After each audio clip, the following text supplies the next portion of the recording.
Halo semua, di video kali ini kita akan belajar tentang Node.js Modules, yaitu cara kita import dan ekspor dari satu file ke file lainnya.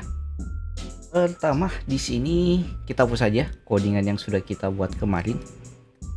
Kita beralih ke Node Modules, Node.js Modules. Nah, pertama di sini kita buat saja satu folder. Kita sebut saja namanya controller.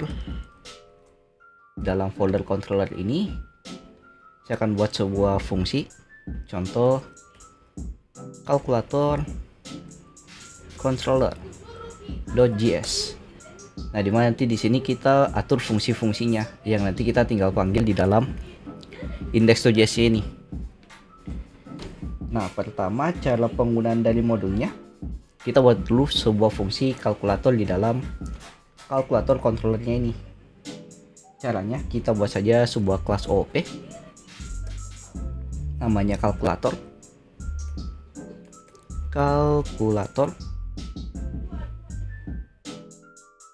dimana di sini kita akan buat beberapa fungsi kalkulator seperti kali, bagi, tambah, dan juga kurang.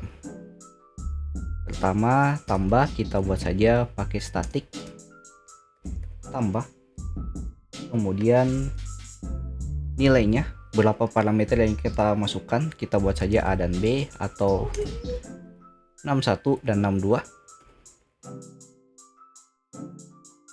Setelah itu kita return tambah 61 dan 62 nya. Kita buat lagi beberapa fungsi statik seperti kurang dari 61 dan 62.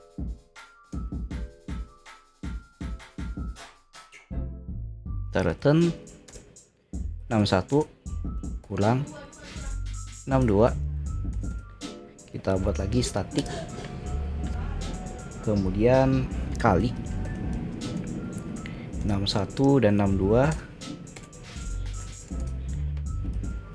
Fungsi akan dia jalankan yaitu 61 kali 62. Nah, terakhir tinggal bagi 61 62. Kita return 61 dan 62. Nah, di sini kita lakukan ekspor untuk kelasnya ini. Caranya modules titik ekspor sama dengan nama kelas kita yaitu kalkulator. Kita save. Nah, selanjutnya di index.js nya kita tinggal panggil.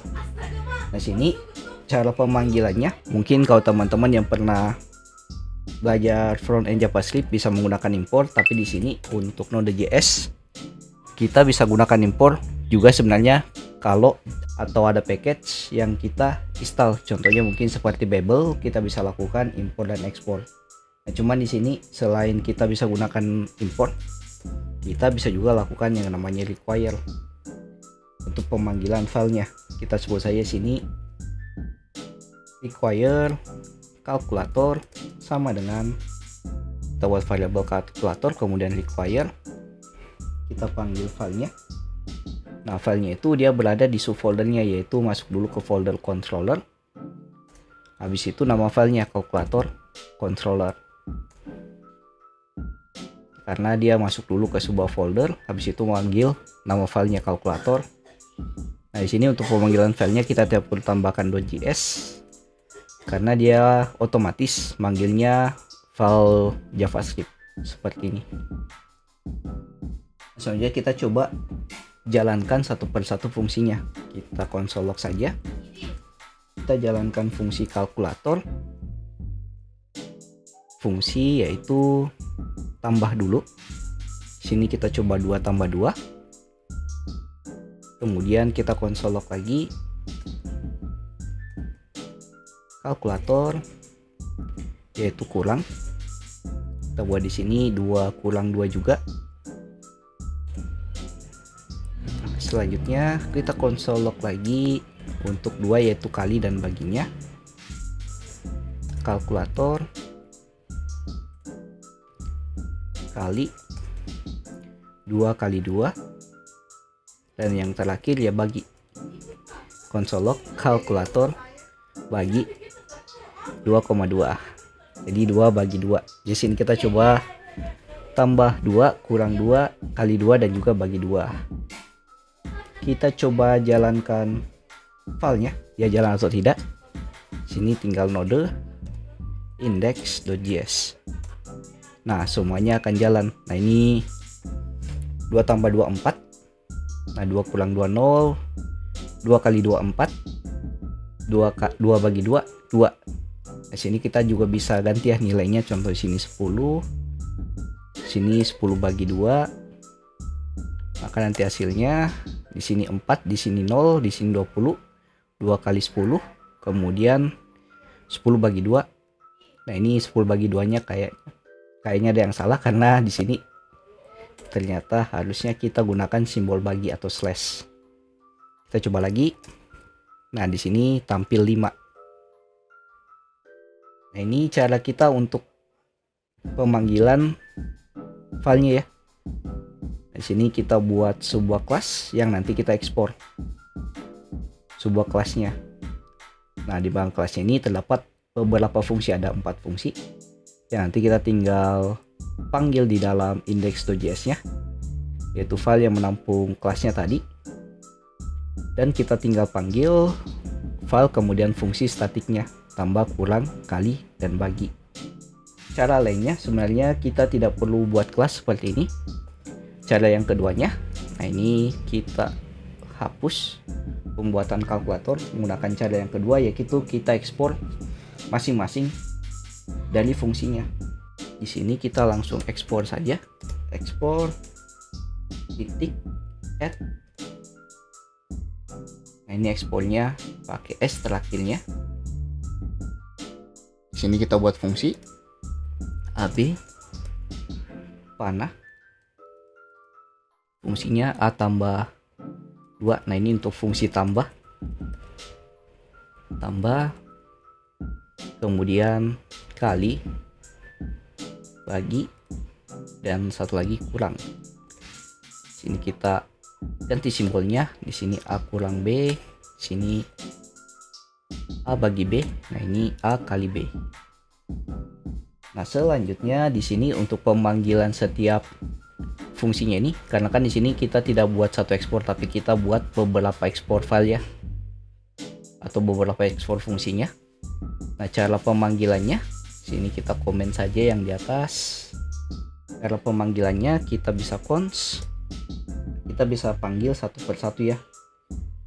Contoh mungkin di sini kita panggil tambah sama dengan require.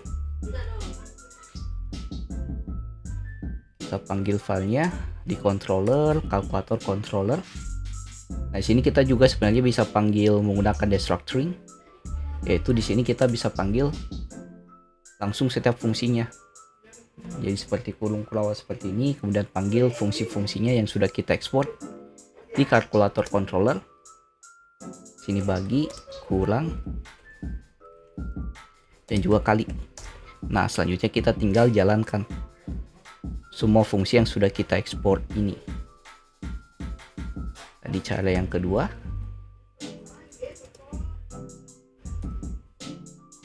Selanjutnya kita tinggal console log satu-satu, console.log. Kita jalankan fungsi tambahnya yang sudah kita ekspor. Kemudian di sini kita buat 2 kali 2 tambah 2. Nah, kemudian kurang 2 kurang 2 kali, kita buat kalinya mungkin 2 kali 10, dan bagi. Nah, 10 bagi 2. Kita save, kita coba jalankan di konsolnya. Kita tinggal jalankan di terminalnya. Nah, akan tampil seperti ini. Nah, ini 2 tambah 2 4, 2 kurang 2 0, 2 kali 10 20, dan 10 bagi 2 hasilnya 5. Nah, jadi teman-teman bisa lakukan dua cara ya. Teman-teman bisa buat kelas, kemudian di kelasnya teman-teman bisa buat fungsi-fungsi yang nanti kita ekspor kelasnya saja, atau teman-teman bisa buat seperti ini. yaitu kita ekspor setiap kelasnya yang nanti berhubungan dengan pemanggilannya. Kalau teman-teman pakai kelas tadi yang satu ekspor saja, kita tinggal buat seperti ini. Tapi kalau kita ekspor per fungsinya, kita buat seperti ini. Kita panggil menggunakan desert string seperti ini tadi. Nah, dan juga di sini tidak mesti harus sebuah fungsi yang kita bisa ekspor. Sebenarnya bisa juga tipe data lain seperti objek, array, dan lain-lainnya yang bisa kita ekspor, kemudian kita tampilkan ke filenya ini menggunakan pemanggilan require-nya. Mungkin sekian sedikit penjelasan tentang Node.js modules. Kita ketemu di video berikutnya. See you next video. Have a nice day. Bye.